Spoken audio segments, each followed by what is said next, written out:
Today we're going to talk about preserving wine.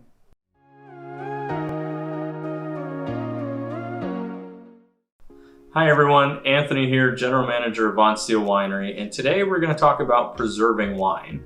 And one way to preserve wine is what I have in front of me here, which this is a nitrogen canister. So this is a private preserve, just nitrogen canister, that we actually sell here at the winery.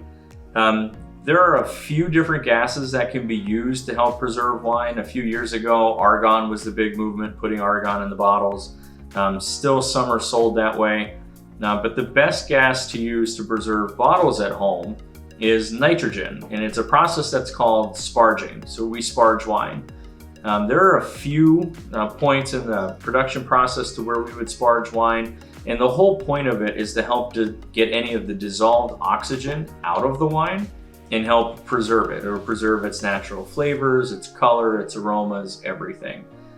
So when you open wines, there is oxygen inside of there, and what we call is oxidizing wine, right? So you open a bottle of white or red and you pour it in the glass and you swirl it while you're aerating it, and you're getting oxygen into the wine to help release everything. Well, if a bottle sits open for too long, some of that oxygen can get trapped inside the wine in the bottle, and eventually that gas will decay. There may be bacteria or something looming in the wines there that can cause oxygen to break down. So you'll get what's called dissolved oxygen, which then starts to turn the wine either sour, turns it to vinegar, or just turns the wine bad completely. So in order to prevent that, you can put an actual layer of gas on top of the wine, which will help pull out the dissolved oxygen and help preserve it. So again, we sell these in our tasting room here. These are just nitrogen canisters and super easy to use. There's a little tube on the side. That tube gets inserted into the top, just like almost a can of WD-40.